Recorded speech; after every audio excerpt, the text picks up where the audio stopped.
Quando meu marido morreu, sua família me expulsou de casa na mesma noite do testamento, rindo da herança ridícula que recebi. Uma casa abandonada no interior.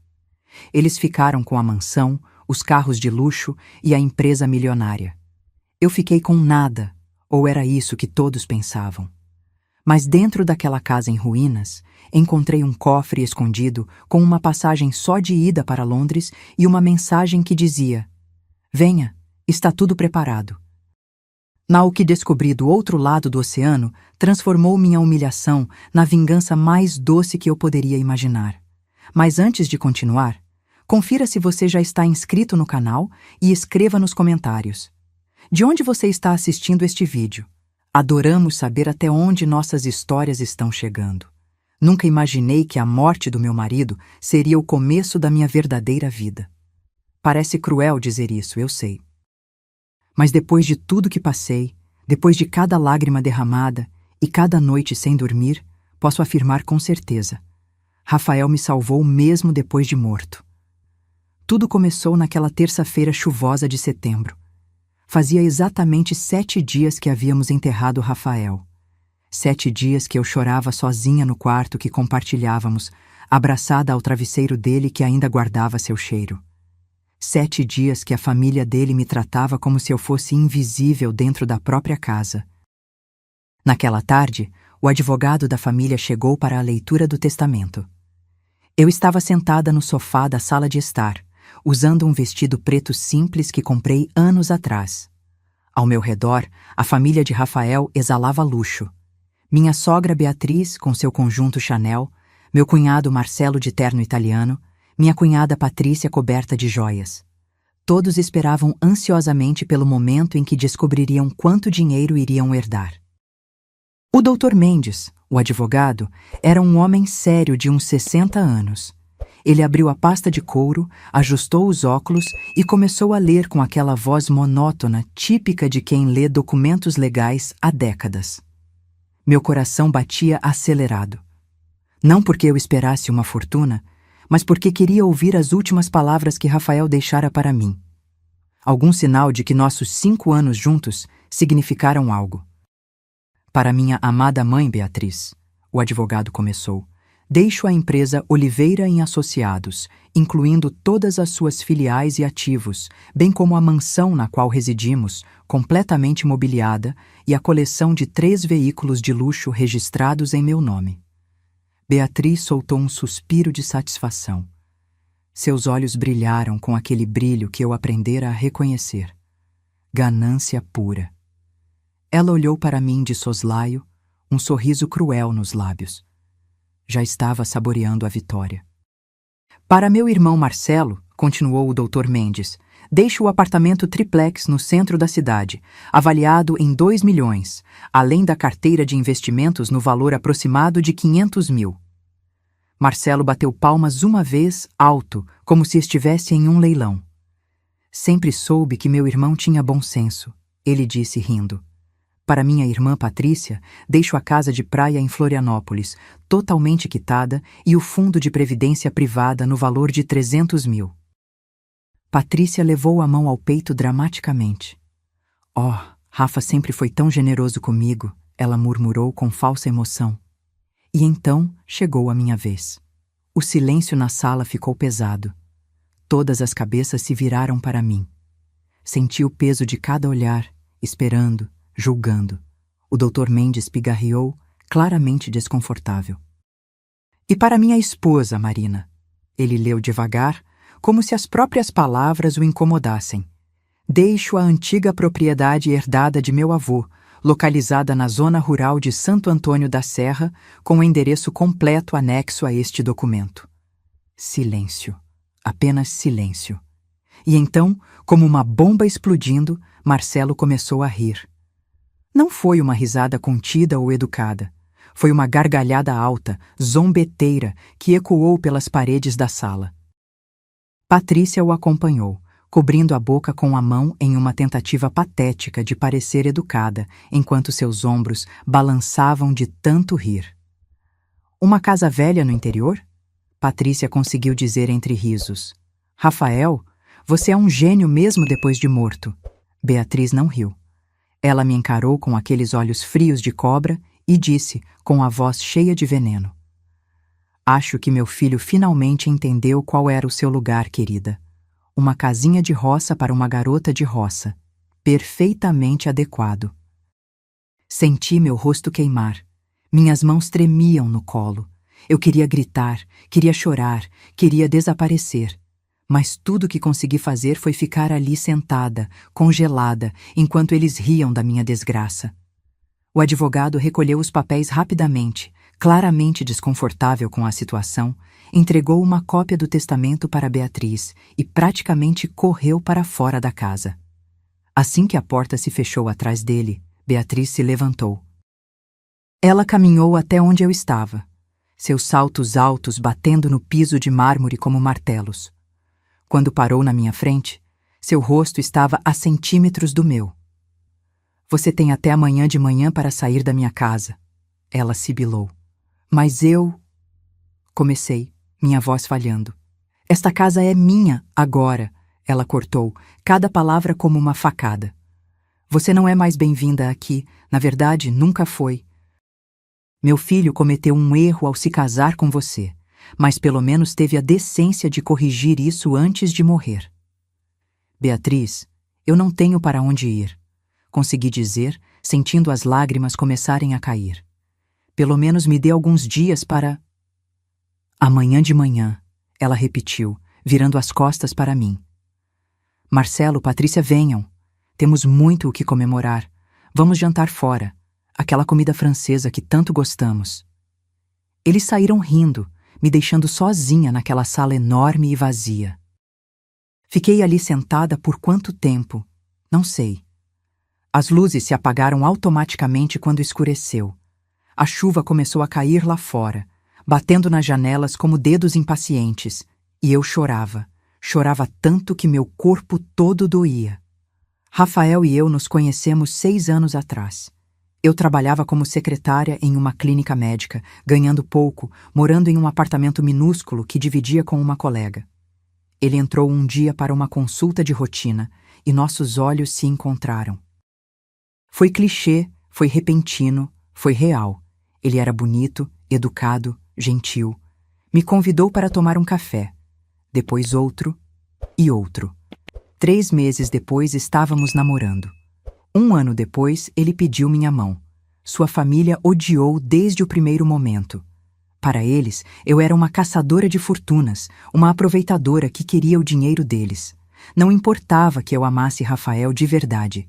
Não importava que eu trabalhasse e pagasse minhas próprias contas. Para eles, eu nunca seria boa o suficiente. Rafael sempre me defendia. Quando Beatriz fazia comentários cruéis durante os jantares de família, ele segurava minha mão por debaixo da mesa. Quando Marcelo insinuava que eu era interesseira, Rafael o confrontava na hora. Ele era meu protetor, meu defensor, meu amor. Ou pelo menos era isso que eu pensava. A doença chegou de repente. Um dia ele estava bem, rindo, fazendo planos para o futuro. No outro, estava no hospital com um diagnóstico devastador. Câncer agressivo, estágio avançado.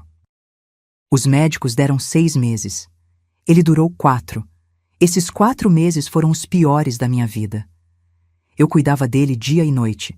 Levava comida no hospital, dormia na cadeira desconfortável ao lado da cama dele, segurava sua mão quando a dor era forte demais. Sua família aparecia ocasionalmente, sempre com desculpas sobre compromissos importantes, sempre saindo depois de 10 minutos. Na última semana, quando Rafael mal conseguia falar, ele apertou minha mão com força e sussurrou: "Confie em mim, Marina. Não importa o que aconteça. Confie em mim." Eu não entendi na época. Achei que fossem delírios da morfina. Mas prometi que confiaria. Agora, sentada naquela sala escura, enquanto a família dele comemorava minha humilhação em um restaurante caro, aquelas palavras voltaram à minha mente. Confie em mim. O que isso significava? Como eu poderia confiar em um homem que me deixou uma casa velha no interior enquanto dava milhões para a família que me odiava? Subi para o quarto, peguei minha mala velha do armário e comecei a colocar minhas roupas dentro. Não tinha muito. Nunca tive. Algumas camisetas, jeans, 2 vestidos mais arrumados. Peguei a foto do nosso casamento que ficava na mesa de cabeceira. Nela, Rafael me olhava com tanto amor que meu coração se partiu de novo. Como o homem daquela foto pôde me fazer isso? Dormi mal aquela noite. Ou melhor, não dormi. Fiquei deitada olhando para o teto, ouvindo a chuva, pensando em tudo que havia perdido. Meu marido, minha casa, minha dignidade, tudo. De manhã cedo, antes mesmo do sol nascer, ouvi batidas na porta do quarto. Era Beatriz. Hora de ir, ela disse sem entrar. Deixe as chaves na mesa da entrada. Não respondi. Simplesmente terminei de arrumar minha mala, vesti um jeans e uma blusa simples, amarrei meu cabelo em um rabo de cavalo e desci as escadas pela última vez. Beatriz, Marcelo e Patrícia estavam na sala, tomando café da manhã como se fosse um dia normal. Ninguém olhou para mim. Deixei as chaves na mesa, como mandado. Peguei minha mala e saí pela porta da frente. A manhã estava fria e nublada. Chovia fino, aquela garoa irritante que te deixa molhada aos poucos. Caminhei até o portão, ouvi quando ele se fechou atrás de mim com um clique final. E então fiquei ali parada na calçada, sem saber para onde ir. Peguei meu celular e abri o documento que o advogado me enviou por e-mail. O endereço da tal casa, Santo Antônio da Serra. Eu nunca tinha ouvido falar desse lugar. Pesquisei no Google Maps. Era uma cidadezinha minúscula no interior, a 4 horas de distância. Uma casa perdida no meio do nada. Não tinha escolha. Peguei um ônibus até a rodoviária. Comprei uma passagem com o pouco dinheiro que tinha na conta e esperei 3 horas até o próximo ônibus para lá. A rodoviária era suja e cheirava mal. Sentei em um banco de plástico, abraçada à minha mala, observando as pessoas passarem. Famílias viajando juntas, casais de mãos dadas, crianças correndo. Todos tinham alguém. Eu estava completamente sozinha. A viagem de ônibus foi interminável. O veículo estava velho e desconfortável, chacoalhando em cada buraco da estrada. Passei as 4 horas olhando pela janela embaçada, vendo a paisagem urbana dar lugar a fazendas, montanhas, verde. Quanto mais nos afastávamos da cidade, mais vazio tudo parecia. Assim como eu me sentia por dentro, vazia. O ônibus me deixou em uma pracinha no centro de Santo Antônio da Serra. E quando digo centro, estou sendo generosa. Havia uma igreja pequena, uma padaria, um mercadinho e talvez umas 20 casas ao redor. Era fim de tarde e o lugar estava praticamente deserto. Algumas galinhas ciscavam na rua de terra. Um cachorro velho dormia na sombra de uma árvore. Mostrei o endereço para um senhor que varria a calçada em frente à padaria. Ele coçou a cabeça, olhou para mim com curiosidade e apontou para uma estrada de terra que subia o morro. É lá em cima, moça. Uns 3 quilômetros, mas ninguém mora lá faz tempo. Dizem que a casa está caindo aos pedaços. Perfeito. Exatamente o que eu precisava ouvir. Agradeci e comecei a subir a estrada, arrastando minha mala pelas pedras. As rodinhas travavam a cada metro. Meus braços doíam. O sol estava se pondo, pintando o céu de laranja e rosa. E em outra situação eu teria achado bonito. Mas naquele momento, só conseguia pensar em como minha vida tinha desmoronado. Levei quase 1 hora para chegar. Quando finalmente vi a casa, meu coração afundou ainda mais. O senhor tinha razão. A casa estava caindo aos pedaços. Era uma construção antiga, de madeira e pedra, com o telhado parcialmente desabado. As janelas estavam quebradas, vidros espalhados pelo chão. O mato crescia alto ao redor, invadindo a varanda. Parecia cenário de filme de terror. Isso não pode estar acontecendo, sussurrei para mim mesma, sentindo as lágrimas voltarem. Rafael, como você pôde fazer isso comigo? Mas já estava escurecendo e eu não tinha para onde ir. Com as mãos tremendo, empurrei o portão enferrujado que rangeu alto. Subi os degraus podres da varanda, torcendo para não cair através deles. A porta da frente estava trancada com um cadeado velho e enferrujado. Não tinha chave. Estava prestes a desabar ali mesmo quando notei algo. Na varanda, em um canto coberto de poeira e folhas secas, havia um vaso de flores. Não um vaso qualquer, mas um vaso de cerâmica azul com um pé de jasmim. E o jasmim estava verde, vivo, claramente cuidado há pouco tempo. As flores brancas e delicadas exalavam um perfume doce que cortou através do cheiro de mofo e abandono. Meu coração começou a bater mais rápido. Jasmim. Rafael amava jasmim. Em nosso primeiro aniversário de namoro, ele me deu um buquê de jasmins e disse: "Essa flor me lembra você, delicada, mas resistente." Isso não podia ser coincidência. Me ajoelhei ao lado do vaso e, seguindo um instinto que nem sabia que tinha, levantei-o.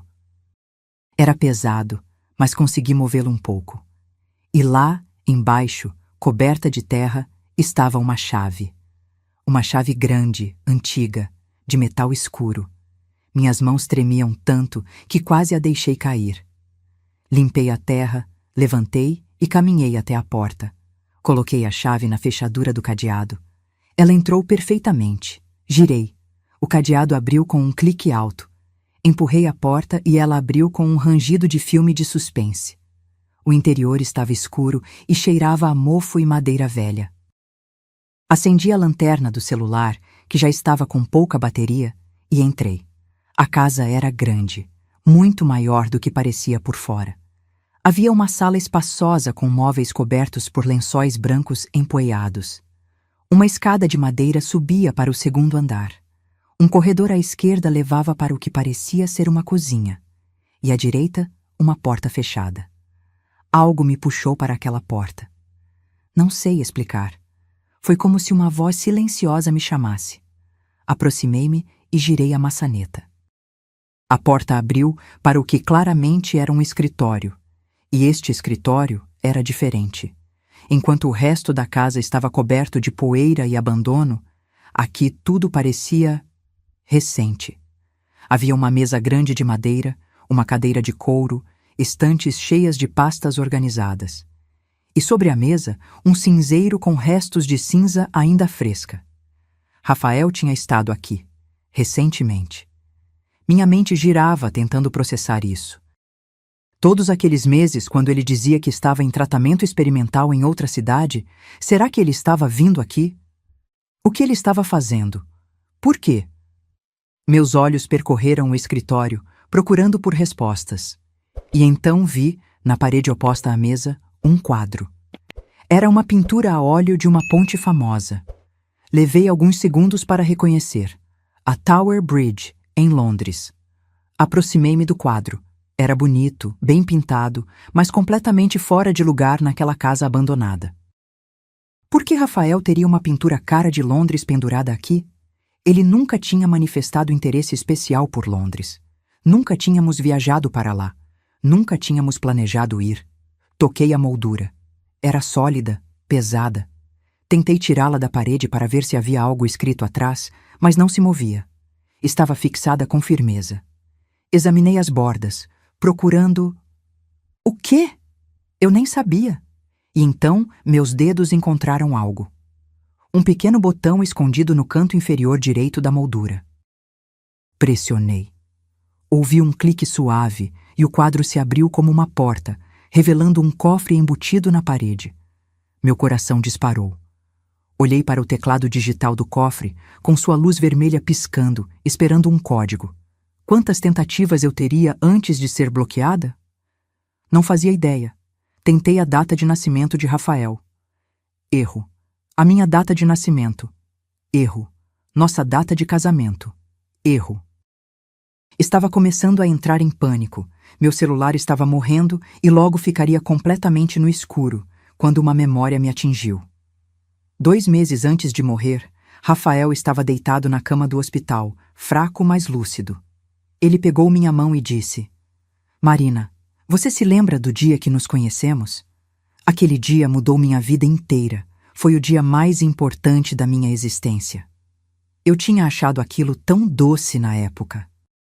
Agora, com os dedos tremendo sobre o teclado do cofre, digitei aquela data. O dia que nos conhecemos na clínica médica. 23 de março. Bip. Uma luz verde acendeu. O cofre abriu com um som mecânico. Por um momento, apenas olhei para dentro, mal conseguindo respirar. Dentro do cofre havia 3 coisas: uma garrafa de água mineral ainda lacrada, um pacote de biscoitos integrais e um envelope pardo. Peguei primeiro a água e os biscoitos. Meu estômago roncou, lembrando que eu não comia desde o café da manhã. Mas o envelope era o que realmente importava. Minhas mãos tremiam tanto que rasguei metade dele tentando abrir. Dentro havia uma passagem aérea. Uma passagem de primeira classe, só de ida, da minha cidade para Londres, Inglaterra. Em meu nome. Marina Silva Costa. Data de partida. Dali a 2 dias. Deixei-me cair no chão empoeirado do escritório. Naquele momento exato, meu celular morreu, deixando-me na escuridão total. Mas eu apertava aquela passagem contra o peito como se fosse a coisa mais preciosa do mundo. Rafael não tinha me abandonado. Ele havia planejado algo. Algo grande o suficiente para exigir que eu atravessasse o oceano. Algo que explicava o jasmim cuidado, a chave escondida, o cofre secreto, a comida deixada propositalmente para mim. Fiquei sentada ali no escuro, chorando, rindo, completamente confusa, e ao mesmo tempo sentindo pela primeira vez, desde a morte dele, que talvez, apenas talvez, houvesse uma razão para tudo. Que as palavras dele no hospital, "confie em mim", realmente significassem algo. Passei aquela noite no escritório, sentada na cadeira de couro de Rafael, enrolada em um lençol velho que encontrei. Não consegui subir as escadas para procurar um quarto. Estava exausta demais, física e emocionalmente. Bebi a água que ele deixara no cofre, comi alguns biscoitos.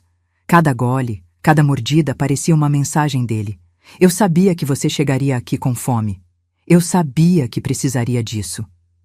Quando a primeira luz do amanhecer entrou pela janela suja do escritório, procurei uma tomada. Milagre dos milagres. Havia eletricidade na casa. A luz devia estar em nome do falecido avô de Rafael ainda. Conectei meu celular e esperei os minutos angustiantes até ele ligar. Assim que a tela acendeu, uma série de notificações apareceu. Mensagens de números desconhecidos, e-mails, tudo ignorado. Mas uma mensagem em particular me fez parar de respirar. Era de um número com código internacional do Reino Unido. Tinha chegado na noite anterior, enquanto meu celular estava morto. Senhora Costa, seu marido me instruiu a contatá-la neste momento. Confirmo que sua passagem está ativa. Por favor, compareça ao aeroporto conforme indicado. Traga apenas seus documentos. Tudo mais está providenciado. Estaremos esperando por você em Londres. James Carter, Carter & Associates Legal Firm. Rele a mensagem 5 vezes. Um advogado em Londres, esperando por mim. Tudo mais está providenciado. O que isso significava?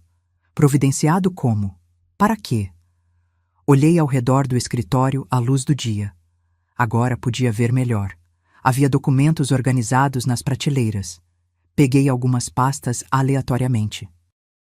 Eram contratos, acordos legais, documentos em inglês que eu mal conseguia entender. Mas uma coisa era clara.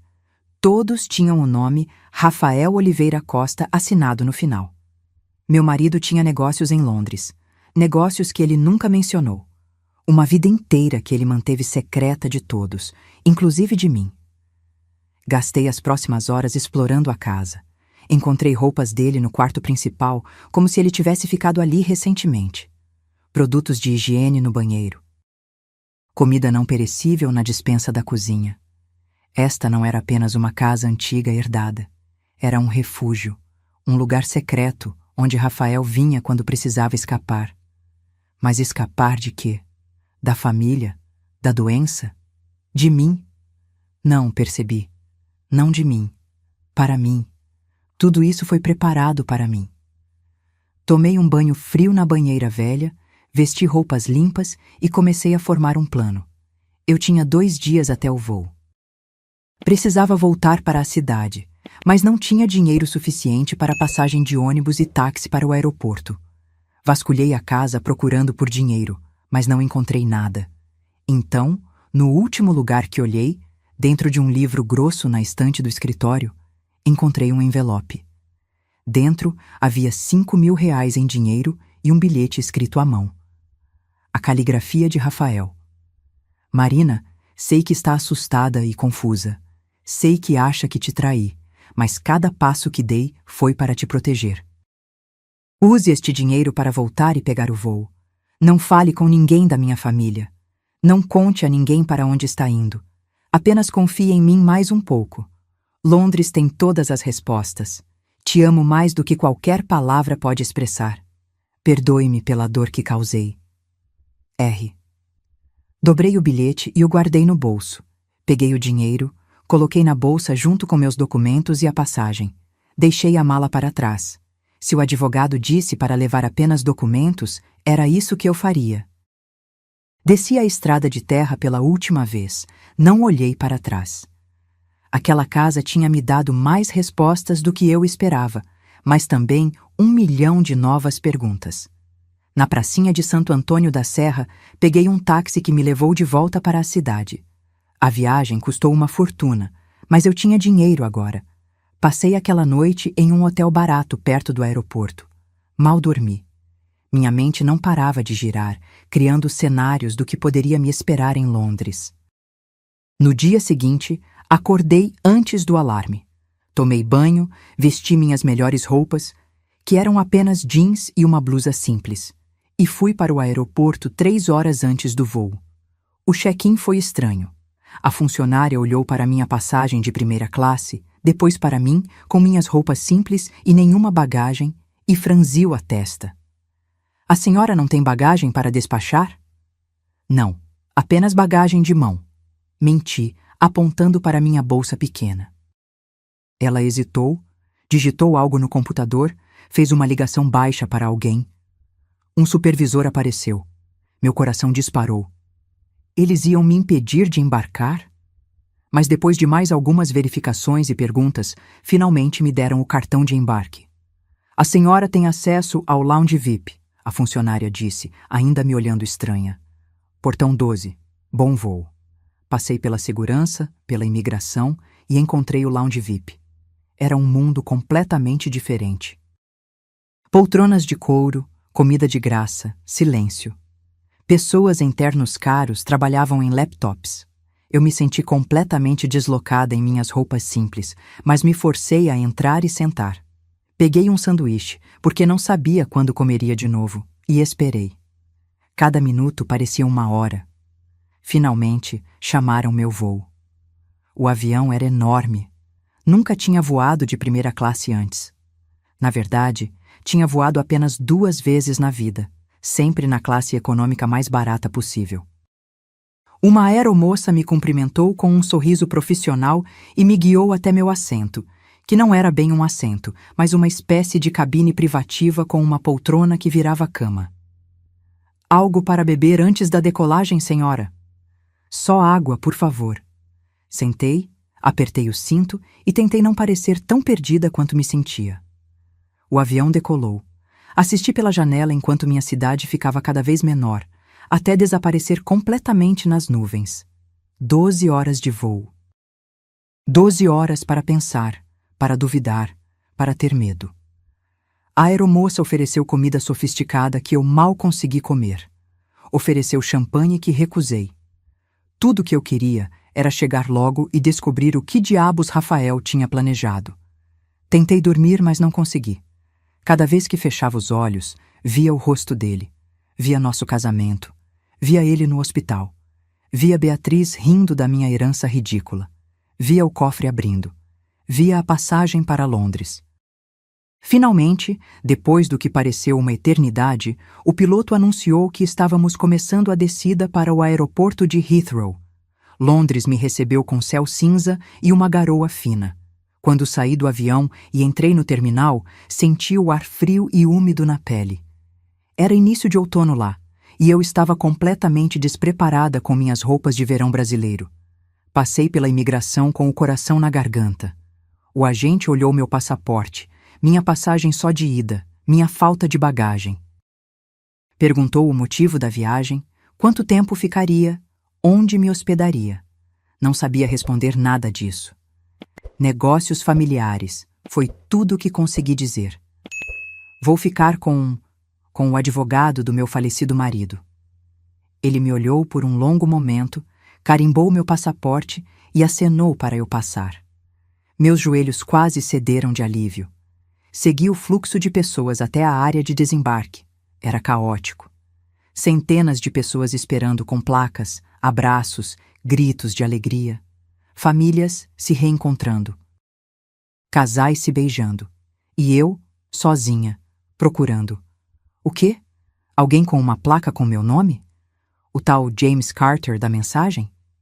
Fiquei ali parada por 10 minutos, sendo empurrada pela multidão, completamente perdida. Estava prestes a entrar em pânico quando vi um homem alto, de uns 50 anos, cabelos grisalhos, vestindo um terno impecável. Ele segurava uma placa discreta, onde se lia Mrs. Marina Costa. Aproximei-me, as pernas bambas. Eu sou Marina Costa. Ele sorriu, um sorriso gentil e profissional. Boa tarde, Mrs. Costa. Sou James Carter. Bem-vinda a Londres. Seu sotaque britânico era forte, mas seu português era perfeito. Por favor, venha comigo. Meu carro está esperando. Seguiu até um estacionamento privativo onde um Mercedes preto e reluzente aguardava. Um motorista uniformizado abriu a porta traseira para mim. Entrei, e o carro era tão luxuoso que eu tive medo de tocar em qualquer coisa. James Carter entrou do outro lado. Assim que as portas se fecharam e o carro começou a se mover, ele se virou para mim. Imagino que esteja cheia de perguntas, Mrs. Costa. Isso é pouco, respondi, minha voz saindo mais alta do que pretendia. O que está acontecendo? Por que Rafael me mandou para cá? O que ele estava fazendo em Londres? Todas as suas perguntas serão respondidas, ele disse calmamente. Mas primeiro, preciso que entenda algo fundamental. Tudo que seu marido fez foi para protegê-la. Cada decisão, cada segredo, cada mentira, tudo foi para garantir sua segurança e seu futuro. Proteger-me de quê? Da família dele? Eles já me humilharam o suficiente, não podem fazer nada pior. James Carter fez uma expressão que não consegui decifrar. Oh, Mrs. Costa, eles podem e fariam coisas muito piores se soubessem a verdade. Mas não se preocupe. Até descobrirem, será tarde demais. Ele abriu uma pasta de couro e tirou alguns documentos. Rafael Oliveira Costa não era apenas um empresário de nível médio no Brasil, como todos acreditavam. Nos últimos 10 anos, ele construiu discretamente um império internacional. E o coração desse império está aqui, em Londres. Olhei para os documentos que ele me mostrava, mas as palavras dançavam na página. Eu estava cansada demais, confusa demais para processar. Sua sogra herdou a empresa no Brasil, sim, continuou James. Mas aquela empresa estava oca. Há anos Rafael vinha desviando, legalmente devo acrescentar, todos os lucros reais para empresas aqui na Inglaterra. O que Beatriz herdou foi uma casca vazia, linda por fora, mas sem substância por dentro. Meu coração começou a bater mais rápido. O que você está dizendo? Estou dizendo, Mrs. Costa, que você é a única herdeira de uma fortuna considerável. Propriedades em Londres, ações em empresas internacionais, contas em bancos suíços, tudo em seu nome.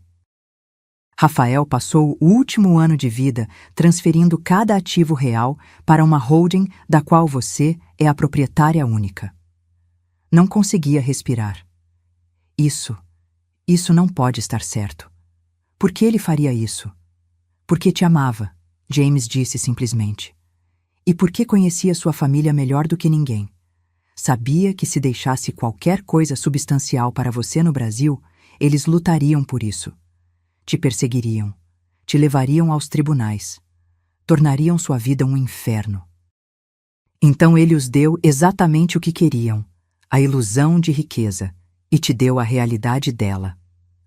O carro entrou em uma área de prédios modernos de vidro às margens do Tâmisa. Paramos em frente a um arranha-céu elegante. Este é o edifício Riverside Tower, James anunciou. E o apartamento no último andar é seu. Meu? Seu. Rafael o comprou há 8 meses. Está totalmente imobiliado, pronto para você viver. Venha, vou mostrar-lhe. Subimos em um elevador privativo que só ia até o último andar. Quando as portas se abriram, não saímos para um corredor, mas diretamente para um apartamento enorme e luxuoso. Paredes de vidro mostravam uma vista panorâmica de Londres, móveis modernos e elegantes, uma cozinha que parecia saída de revista de decoração. Isto não pode ser real, sussurrei, caminhando até as janelas. Lá fora, o rio Tâmisa serpenteava pela cidade. Ao longe, podia ver a Tower Bridge, a mesma ponte do quadro na casa em Santo Antônio da Serra. É muito real, James disse atrás de mim. E há algo que Rafael deixou para você. Algo que explica tudo melhor do que eu jamais poderia. Ele me levou até um escritório no apartamento. Sobre a mesa havia um laptop. James o abriu, digitou uma senha e virou a tela para mim. Havia um arquivo de vídeo na tela, pausado. Na miniatura, eu podia ver o rosto de Rafael. Esta é a última mensagem dele para você, James disse suavemente. Vou te deixar a sós. Quando terminar, estarei na sala. Há roupas novas no closet do quarto principal, tudo do seu tamanho. Rafael escolheu pessoalmente. Ele saiu, fechando a porta atrás de si. Fiquei ali parada, olhando para a miniatura do vídeo. Rafael estava mais magro, com olheiras profundas, mas seus olhos brilhavam com aquela intensidade que eu amava. Com as mãos tremendo, apertei play. A imagem tremeu levemente, e então Rafael apareceu, sentado naquela mesma cadeira onde eu estava agora. Ele vestia uma camiseta simples e parecia cansado, tão cansado. Mas quando começou a falar, sua voz era firme. Marina, meu amor, se está vendo isso, significa que nosso plano funcionou. Você está em Londres, está segura, e eu não estou mais aí. Desculpe. Desculpe por tudo. Minha garganta apertou. Lágrimas começaram a cair antes mesmo que eu percebesse. Sei que está furiosa comigo, ele continuou. Sei que se sentiu traída quando ouviu o testamento. Sei que minha família te humilhou, te expulsou, fez você se sentir como nada. E eu sabia que fariam isso. Contava com isso. Ele fez uma pausa, passando a mão pelo rosto. Minha mãe, meu irmão, minha irmã. Eu os conheço, Marina. Cresci vendo o veneno deles, a ganância deles. Se eu tivesse deixado algo substancial para você no Brasil, eles teriam destruído sua vida. Teriam processado você, inventado escândalos, feito tudo ao seu alcance para tirar até o último centavo. Você nunca teria paz. Ele se inclinou mais perto da câmera. Então tive que fazer algo drástico. Tive que fazer você parecer a perdedora. Tive que deixá-los pensar que tinham vencido. Aquela casa em Santo Antônio da Serra, aquele testamento ridículo, tudo foi calculado para fazê-los baixar a guarda. Você é um filho da mãe, sussurrei para a tela, meio rindo, meio chorando. Como se pudesse me ouvir, Rafael sorriu. Estou te ouvindo xingar pela tela. Mereço, mas espere, fica melhor. Ou pior, dependendo do ponto de vista. Ele pegou alguns papéis da mesa. A empresa que minha mãe herdou, o Oliveira Ende Associados, está falida, Marina, completamente falida. Nos últimos 2 anos, enquanto fingia fazer tratamento, eu estava aqui em Londres, transferindo cada ativo real. O que deixei no Brasil eram apenas dívidas. Muitas dívidas. Meus olhos se arregalaram. Peguei empréstimos enormes usando a empresa como garantia. Comprei aquela mansão a crédito, os carros de luxo a crédito, o apartamento de Patrícia a crédito. Tudo isso está com pagamentos atrasados, programados para vencer exatamente 3 meses após minha morte.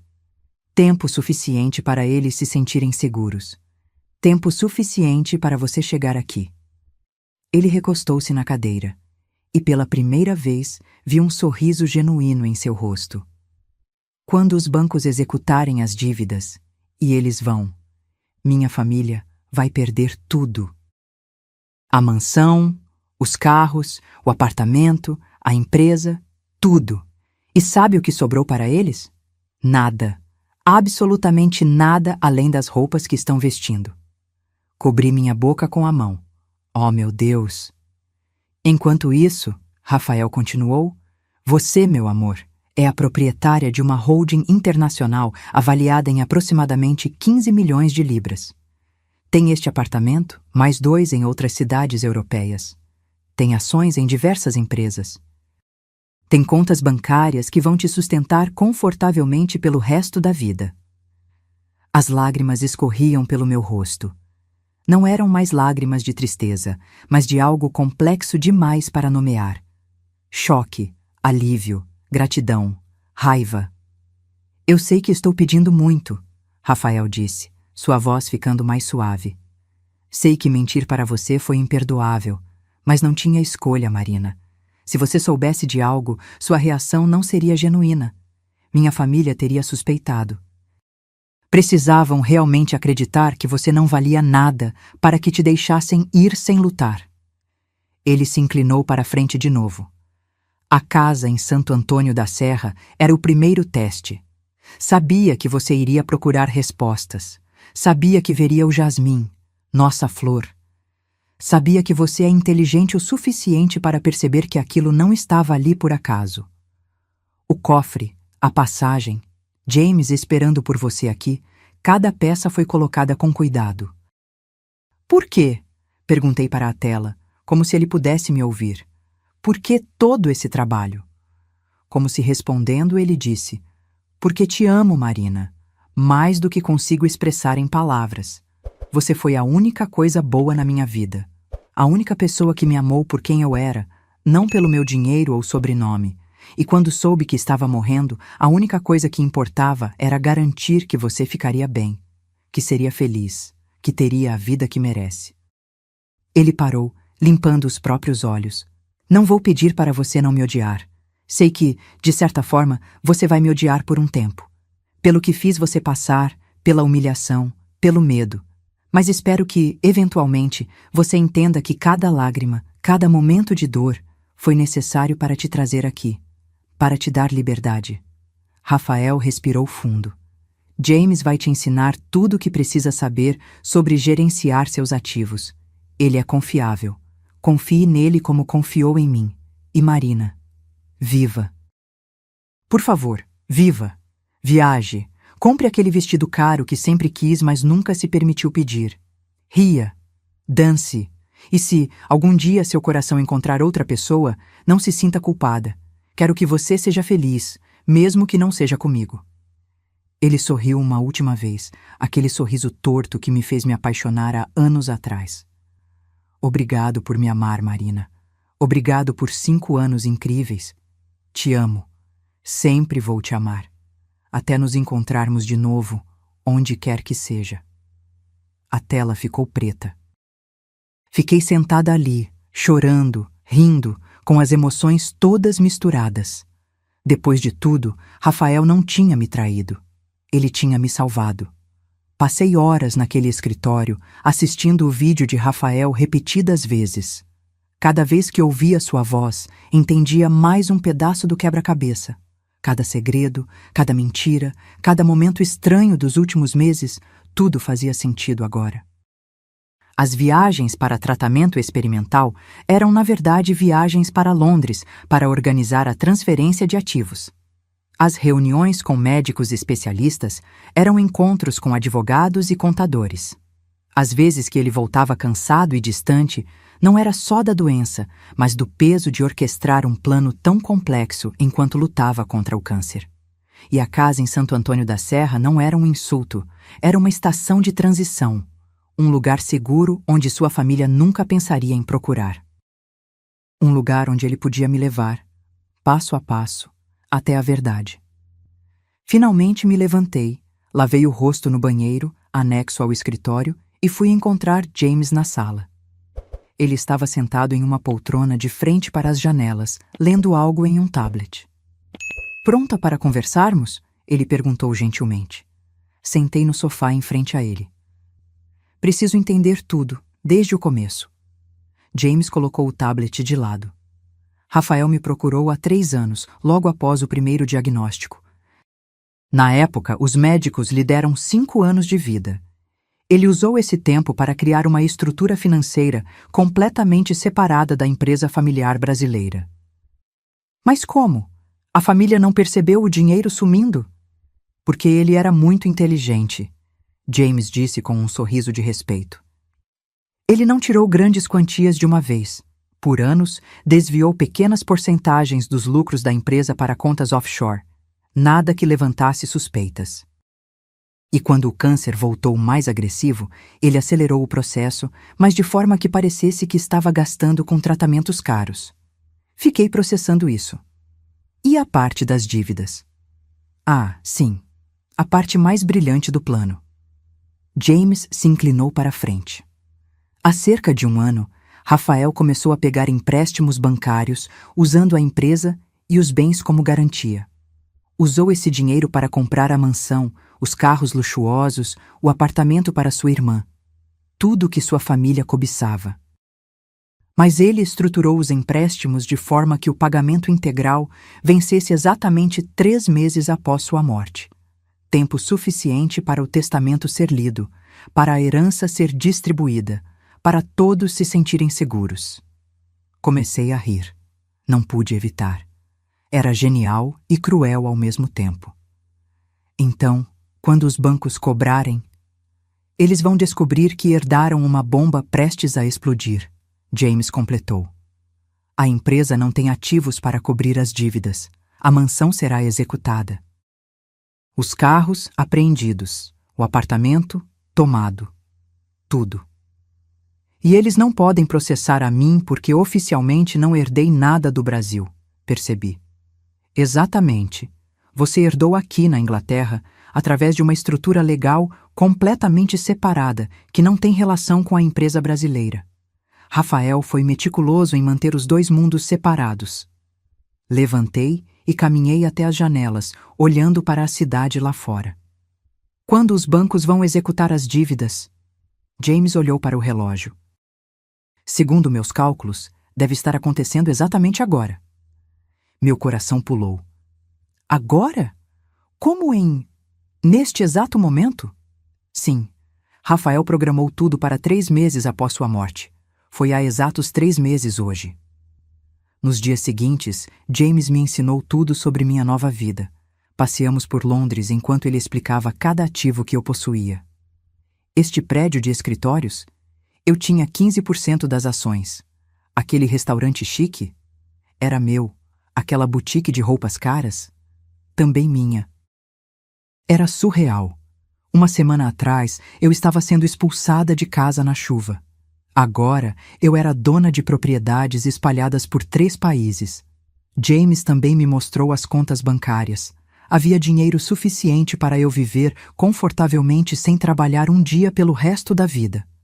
Mas Rafael tinha deixado instruções. Ele não queria que eu apenas gastasse o dinheiro.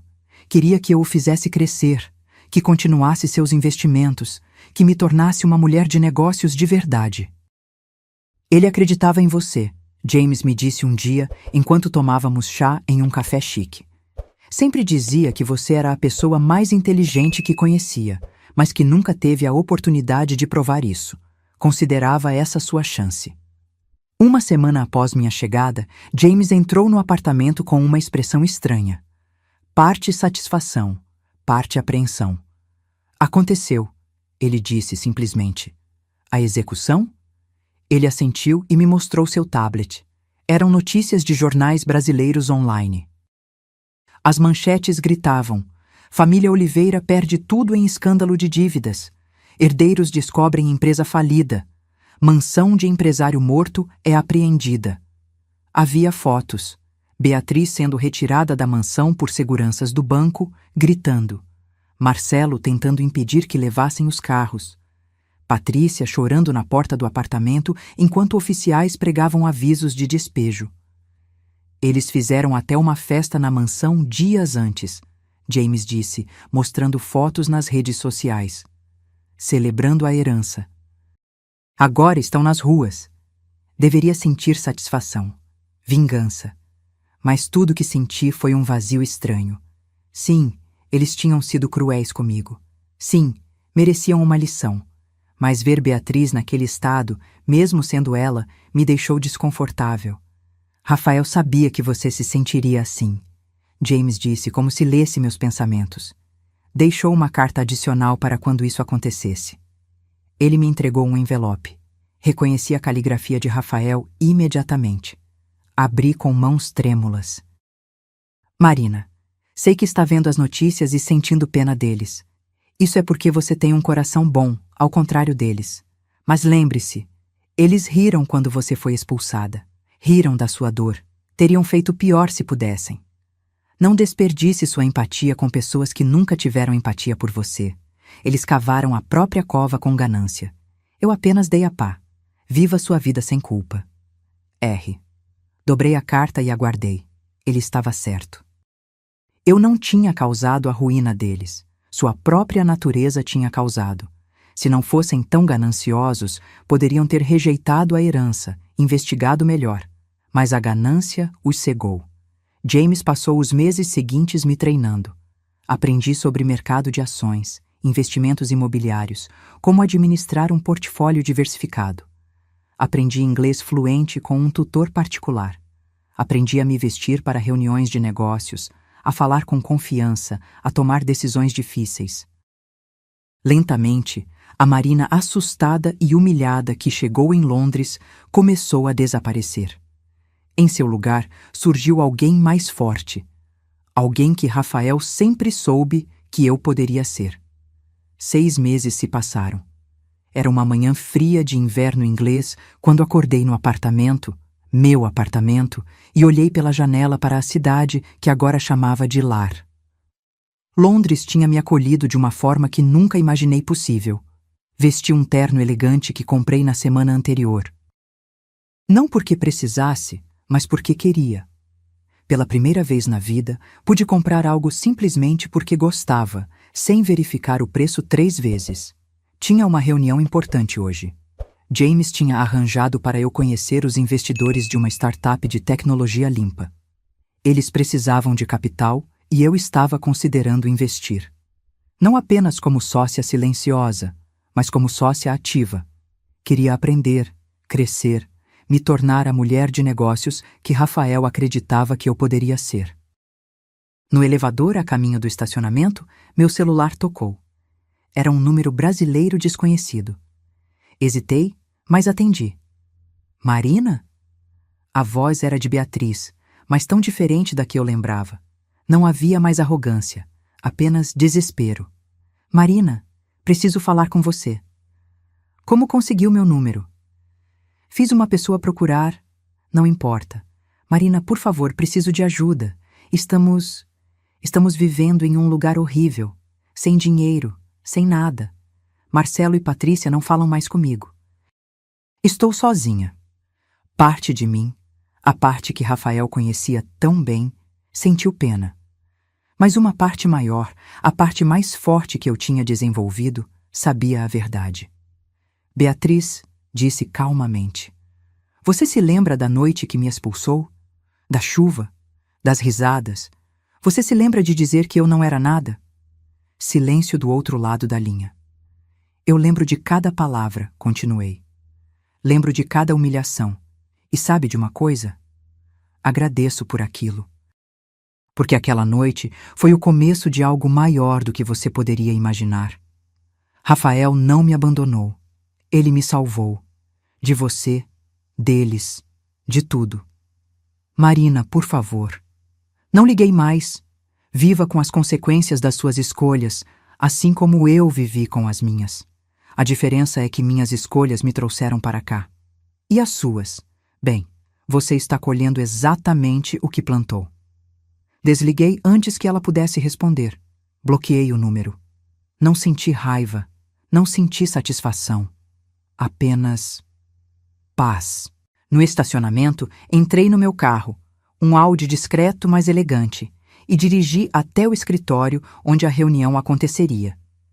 Enquanto dirigia pelas ruas de Londres, pensei em tudo o que tinha acontecido. 12 meses atrás, eu era uma viúva humilhada, sem dinheiro, sem lar. Hoje, eu era uma investidora respeitada, morando em uma das cidades mais caras do mundo, com mais oportunidades do que poderia ter sonhado. Mas mais do que isso, eu era livre. Livre da toxicidade daquela família. Livre das expectativas limitadas que sempre tive para mim mesma. Livre para ser quem eu quisesse ser. Rafael tinha razão. Cada lágrima, cada momento de dor, cada humilhação, tudo tinha sido necessário para me trazer aqui. Se ele tivesse me contado o plano, eu nunca teria reagido genuinamente. A família teria suspeitado. O plano teria falhado. A reunião foi bem. Muito bem. Decidi investir na startup e até assumi um papel consultivo. Os outros investidores me trataram com respeito. Ninguém me viu como a viúva coitada. Eles me viram como empresária, investidora, parceira. À noite voltei para casa e fui direto para o escritório. Abri a gaveta onde guardava as coisas de Rafael. A foto do nosso casamento, o bilhete que ele deixou na casa de Santo Antônio da Serra, a carta que me escreveu. Olhei para cada item, sentindo uma mistura de saudade e gratidão. Obrigada, sussurrei tocando a foto. Por tudo. Por me amar o suficiente para fazer o que fez. Por acreditar em mim quando eu não acreditava em mim mesma. Por me dar não apenas dinheiro, mas liberdade. Vou honrar isso. Prometo. Guardei tudo de volta, liguei meu laptop e comecei a revisar os documentos da nova empresa na qual tinha investido. Tinha muito trabalho pela frente. Mas pela primeira vez na vida, não era trabalho que eu fazia porque precisava sobreviver. Era trabalho que escolhi fazer porque queria crescer. Lá fora, Londres brilhava sob as luzes noturnas. Dentro do meu apartamento, eu sorri. Não um sorriso de vingança ou maldade. Um sorriso de paz, de gratidão, de esperança. Rafael tinha me dado o maior presente que alguém poderia dar. A chance de descobrir quem eu realmente era. E eu estava apenas começando a descobrir meu verdadeiro potencial. A história que começou com lágrimas na chuva terminou com força sob o sol. Ou melhor, não terminou. Apenas começou de verdade. Agora, se você gostou dessa história, clica em SI inscrever e me diz nos comentários qual parte te deixou de queixo caído. Ah, e não esqueça de se tornar membro para ter acesso a vídeos exclusivos que não posto aqui. Te espero lá.